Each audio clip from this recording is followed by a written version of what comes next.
Alright, so today we're going to be taking these shoes and we're going to be painting my version of the Kobe Grinches. Today's color palette's super simple. We're going to start with this Angelus Joker green color and we're going to mix it with GAC 900. If you guys aren't familiar with what GAC 900 is, it's just paint softener so it doesn't stiffen up your fabric. And I'm going to use a paintbrush instead of an airbrush so that it seeps into the material better.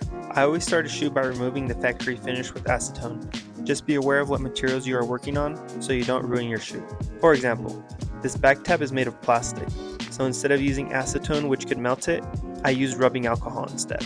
The way I gauge how much softener I should add to my paint just depends on how thin I want it.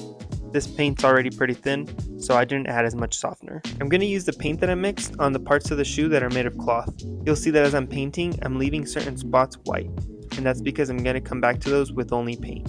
If you guys didn't know, the original Kobe Grinches were released in 2010 with a retail price of $130. Since then, the popularity of the shoes, along with Kobe's passing, has made these shoes very expensive, with some pairs selling for more than $2,000. Which is why you're sitting here now, watching me paint my own. Now that all the cloth is done, I'm using paint without the softener to paint the areas I left blank. I didn't record this part, but I was having a hard time getting the paint to cover these areas well. So after a few coats with my brush, I went back with my airbrush and that helped make the green look darker. Alright, I went ahead and taped up the shoe. As you can see, the back part here is plastic, so instead of using a paintbrush, I'm going to use my airbrush to not leave streaks. Another reason I'm using my airbrush is because the paint is easier to apply.